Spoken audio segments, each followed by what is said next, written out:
முன்னோர்கள் ஆராய்ச்சி செய்து இந்த உலகத்துல இந்த பிரபஞ்சத்திலிருந்து எடுத்த கர்மவினை தீர்க்கக்கூடிய மூல மந்திரம். நீங்க கோவில்ல போய் விளக்கேத்துறதா இருந்தா இந்த மந்திரத்தை ஒரு முறை சொல்லுங்க. முற்பிறவில செய்த பாவங்கள் எப்பிறவிக்கும் தொடராமல் இருக்க இப்பிறவிலேயே என் தந்தை வழியில் வந்த கர்மாவினை, என் தாய் வழியில் வந்த கர்மாவினைகள், என் தாயுடைய கர்ப்பத்திலிருந்து நான் இந்த பூமிக்கு கொண்டு வந்த கர்மாவினைகளும் இன்றோடு நிவர்த்தியாகட்டுன்னு 5 தீபம் விளக்கேத்தி சாமிக்கு தேங்காய் வளம் பூ மாலை கல்கண்டு வாங்கி அர்ச்சனை பண்ணி உங்க ஜாதகத்தை கொண்டு போய் சாமி பாதத்துல வச்சு இன்னையோட எனக்கு எல்லாம் நல்லது நடக்கும்னு மனசார கும்பிட்டு வாங்க. வாழ்க்கையில அசுர வளர்ச்சிக்கு வந்து. அனைவருக்கும் வணக்கம். பாரம்பரிய திருவள்ளுவர் குல வம்சம் பிரசன்ன ஜோதிடர் சுப மாரிமுத்து திருப்பூர்லேருந்து இந்த பதிவு உங்களுக்காக. சித்திரை நட்சத்திரத்தை பற்றி கேட்டுக்கிறீங்க. அதாவது சித்திரை நித்திரை ஆளுமா.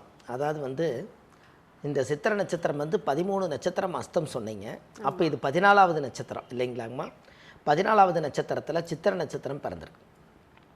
பெரும்பாலும் சித்திரை நட்சத்திரத்தில் பிறந்திருக்கிறவங்க கன்னிராசியிலையும் பிறந்திருப்பாங்க. ஒரு 2 பாதத்தில் பிறந்திருக்கிறவங்க கன்னிராசியில் பிறந்திருப்பாங்க. 1-2 பாதம். மீதி இருக்கிற சித்திரை நட்சத்திரம் 3-4 பாதம் துலா ராசியில் பிறப்பாங்க. இந்த 2 ராசிக்குமே இந்த சித்திரை நட்சத்திரம் பொருந்தும். ஆணாக இருந்தாலும் பெண்ணாக இருந்தாலும் இந்த சித்திரை நட்சத்திரத்தினுடைய யோகம் என்ன அப்படின்னு கேட்டிங்கன்னா, வாழ்க்கையில் அவங்களாட்ட கஷ்டப்படுறவங்க யாருமே இல்லைங்க. ஏன்னு கேட்டிங்கன்னா, சித்திரை நட்சத்திரம் இருக்கிறதுலையே செவ்வாயுடைய நட்சத்திரம். இந்த முந்தின மாடு தான் பொதி சுமக்குன்னு சொல்லுவாங்க இல்லைங்களா? இப்போ மேசமும் செவ்வாய் வீடு, இங்கே துலாத்திலையும் செவ்வாயுடைய நட்சத்திரம் இருக்குது. அப்போ திருமண வாழ்க்கைக்கு அப்பாற்பட்டு இவங்களுடைய வாழ்க்கையில் பார்த்தீங்கன்னா கஷ்டப்படுறது இவங்களுக்கு ஒரு பெரிய சர்வசாதாரணமாயிரும்.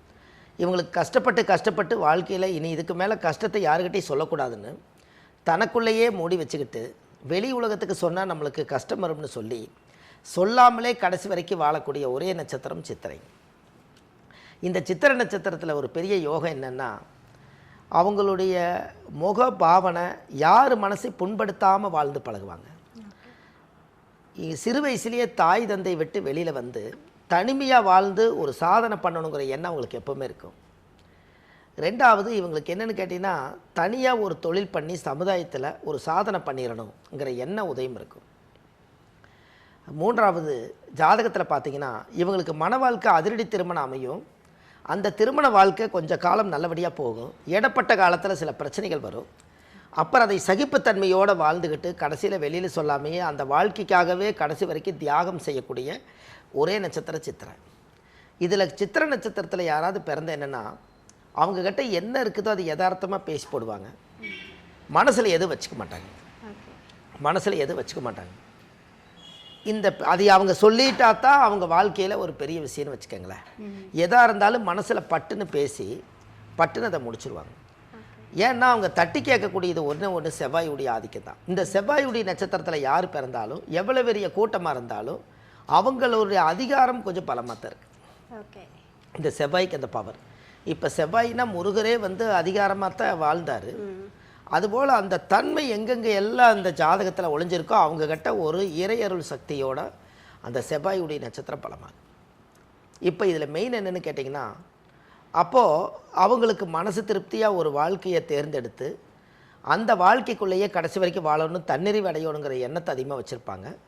அப்புறம் கொஞ்ச நாள் கடைசியில் கணவர்னால் நம்மளுக்கு கொஞ்சம் தோல்விகள் வந்துச்சுன்னா குழந்தைகளுக்காகவே வாழணுங்கிற எண்ணம் அவங்களுக்கு இருக்குது. இந்த குழந்தைகளுக்காகவே வாழணுங்கிற எண்ணம் அவங்களுக்கு அதிகமாக இருக்கும். அதே போல் நம்மளுடைய பெற்ற தாய் தந்தைகளுக்கு கூட பிறந்த அக்கா தங்கச்சி அண்ணன் தம்பிகளுக்கெல்லாம் எதையாவது ஒரு நல்லது செய்யணும்னு சொல்லி செஞ்சு கெட்ட பேர் ஆயிடுவாங்க. நல்லதாக செய்வாங்க, ஆனால் வெளியிருந்து பார்க்குறவங்களுக்கு ஒரு கெட்டதாக தெரியும். இதிலேருந்து பிரச்சனை ஸ்டார்ட் ஆயிடும்.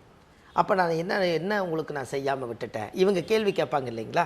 நான் உனக்கு என்ன செய்யாமல் விட்டுட்டேன், நான் உனக்கு என்ன பண்ணாமல் விட்டேன், எவ்வளவு காலம் உனக்காக நான் கஷ்டப்பட்டு உன்னுடைய வாழ்க்கையில் நான் ஒரு பெரிய விஷயங்கள் நிறைய பண்ணியிருக்கேன், ஏன் என்னை இந்த மாதிரி பண்ணுறேன், இப்படி எல்லாமே அவங்களுக்குள்ள ஒரு சின்ன சின்ன கருத்து வேறுபாடுகள் இருக்குது. அப்போ இந்த சித்திரை நட்சத்திரத்தில் இவங்க வாழ்க்கையில் எல்லா கஷ்டத்தையும் பிறந்து தலையெடுத்து போகாத கோயில் இல்லை, கும்பிடாத சாமி இல்லை, எண்ணாத பணம் இல்லை, எல்லாம் கடந்து வந்த வாழ்க்கை தான் சித்திரை. இவங்க வாழ்க்கையில் பாருங்கள், எல்லாருமே புத்தர்கிட்ட போய் கேட்ட மாதிரி தான். ஏன் சாமி எனக்கு மட்டுமே இவ்வளவு கஷ்டம் இருக்குதுன்னா, என்னங்க புத்தர்கிட்ட போய் அவர்கிட்ட போய் ஒரு அம்மா போய் புலம்பிச்சுங்களாம், உலகத்தில் எல்லாருமே நல்லா இருக்காங்க, நான் மட்டும்தான் கஷ்டப்படுறேன், உங்களுக்கு தெரியுமா? அப்படியே புத்தர் மாதிரி அப்படியே நீங்கள் உட்காந்துருக்கிறீங்களே, ஏதாவது ஒன்று சொல்லுங்கள் அப்படின்னு கேட்டதுக்கு அவர் சொன்னாரா, சாகாத வீட்டில் திணை கொஞ்சம் கடுகு வாங்கிட்டு வான்னு சொன்னார். ஓகே. என்னங்க, யார் வீட்டில் இறக்கலையோ அவங்க வீட்டில் திணை கொஞ்சம் கடுகு வாங்கிட்டு வான்னு சொன்னாராம். இப்போ இந்த அம்மா போய் கடுகு தானே, அதில் என்ன பெரிய விஷயம் இருக்க போகுது அப்படின்னு ஒரு வீட்டில் போய் அம்மா திணை கடுகு கொடுமான்னு கேட்டிருக்குது. ஐயோ உங்கள் வீட்டில் இறந்துக்கிறாங்களான்னு கேட்டுக்கிறாங்க. ஐயோ ஏன் பேசுகிறீங்க, இத்தனை காலமாக உயிருக்கு உயிராக வாழ்ந்த என் கணவரே இறந்து போயிட்டாரு, எங்கள் தாத்தா இது வரைக்கும் இறந்து போயிட்டாரு, அதனால் இது இறப்பு வீடு, கடுகு கொடுக்கக்கூடாதுமா, நீ வேறு வீடு பாருங்க. அப்புறம் இன்னொரு வீட்டுக்கு போயிருக்கிறாங்க. இன்னொரு வீட்டில் போய் இப்படி கேட்டால் என் இன்னும் கண்ணா வளர்த்தின பிள்ளையே என்ன போயிடுச்சு, இனி எங்கே போய் நான் கடுகு கொடுக்கணும். இப்படியே ஒரு 5-6 வீட்டுக்கு இவங்க போயிருக்காங்க. எல்லா வீட்லேயுமே இறந்துருக்காங்க, எல்லா வீட்லேயும் கஷ்டத்தை சொல்லியிருக்காங்க. அப்போ தான் இந்த அம்மா புரிஞ்சிருக்குது, நம்ம தான் கஷ்டம்னு சொல்லி புத்தர்கிட்ட போனோம், நம்மளை விட கஷ்டப்படுறவங்க வீடு வீடாக இருக்காங்களே, அப்போ நம்மளோட பிரச்சனை 2 பிரச்சனை தான், இதுக்கு தானே இவர்கிட்ட போனேன், இதுக்கு நம்மளே சரி பண்ணிக்கலான்னு மறுபடியும் திரும்பி புத்தர்கிட்டே போகலையா. அப்படித்தான் சித்திரை நட்சத்திரங்க. கடைசி வரைக்கும் எல்லாத்துக்கிட்டையும் போய் ஒரு கேள்வி வச்சு எங்கேயுமே பதில் கிடைக்கலன்னா இனிமேல் நான் என்னை நானே பார்த்துக்கிறேன் என்னங்கம்மா அப்படின்னு தனியாக ஒரு பெண்ணாக இருந்தாலும் ஆணாக இருந்தாலும் ஒரு இடந்தடம் வாங்கி வீடு வாசல் கட்டி யார் முன்னாடி வாழ்ந்து காமிக்கணுமோ அந்த வாழ்க்கையை அவங்க வாழ்ந்து காமிக்கிறதுக்காக வைராக்கியத்துக்காக வாழக்கூடிய ஒரே நட்சத்திரம் சித்திரை. இதெல்லாம் அவங்க வாழ்க்கையில் இந்த பதிவில் அவங்க தெரிஞ்சுக்கணுங்க. அப்போ இப்படியெல்லாம் வந்து அந்த காலத்தில் பிறக்கும்போது தனியாக தான் பிறந்தோம், வாழும்போதும் கடைசியில் தனியாக வாழ்ந்து போகும்போதும் தனியாக போகிறோம். இடப்பட்ட காலத்தில் வாழ்க்கை சொந்தம் வந்த எல்லாம் தேன் கூடு மாதிரி நெருங்குது, அப்புறம் எல்லாம் நம்மளை விட்டு போயிடுது. அப்போ எல்லாருமே தனியாக ஒரு நாள் ஆக போகிறது எல்லாத்தோட ஜாதகத்திலே ஒன்று தானே. எனக்கு தாய் இல்லாமல் வாழ மாட்டேன், தகப்பன் இல்லாமல் வாழ மாட்டேன், எனக்கு அப்பா இல்லாமல் வாழ மாட்டேன், எனக்கு அண்ணன் இல்லாமல் வாழ மாட்டேன், என் தங்கச்சினா உயிர், என் தம்பினா உயிர்னு எல்லாம் சொல்கிறோம். எல்லாமே உயிருங்கிற அந்த உயிர் இவர்கிட்ட போயிடுச்சுன்னா இவரே தனிமையத்தனை போகிறாரு. அப்போ இந்த உலகத்தில் எதுவும் நிரந்தரம் இல்லை, நாம் தனியாக தான் வாழ போகிறோம். இந்த சித்திரை ஒரு நட்சத்திரம் மட்டும் நல்லா யோசித்து முடிவெடுத்து செய்யும். அப்போ இந்த சித்திரை நட்சத்திரத்தில் யாராவது பிறந்தால் செவ்வாதிசையில் தான் பிறப்பாங்க, செவ்வாதிசையில் பிறப்பாங்க. இந்த செவ்வாதிசை வந்து 7 வருஷம் திசைங்க. ஒரு திசை வந்து 7 வருஷம். இது 2ஆக பிரிக்கிற நம்ம தாயுடைய கர்ப்பத்தில் இருந்து தொப்புள் கொடி அறுக்கும் நேரம். இந்த செவ்வாதிசை 7 வருஷம்னா அது 2ஆக பிரிச்சிங்கன்னா 3 வருஷம் 6 மாதம் இருக்குது. அப்போ 3 வருஷம் 6 மாதம் அந்த குழந்தைக்கு வயசானதுக்கப்புறம் ராகு திசை 18 வருஷம் வருங்க. அப்போ 18 ஒரு 3 21 வயசாச்சு, 21 வருஷம் 6 மாதம் ஆச்சு. அப்போ குரு திசை வந்து 16 வருஷங்க. அப்போ இந்த ராகு திசை 21 வயசுக்குள்ளே அந்த குழந்தை வந்து பால்வாடி படித்து சின்ன பள்ளிக்கூடம் போய் பெரிய பள்ளிக்கூடம் போய் காலேஜ் போய் எல்லாம் முடிக்கிறதுக்கு 21 வயசு கரெக்டாக இருக்குது. அப்போ ராகு திசையிலேயே எல்லாமே முடிச்சிடுறாங்க. இவங்களுக்கு குரு திசை வரும். இந்த குரு திசை இவங்களுக்கு வந்ததுக்கப்புறம் பார்த்தீங்கன்னா 16 வருஷம் திசைங்க.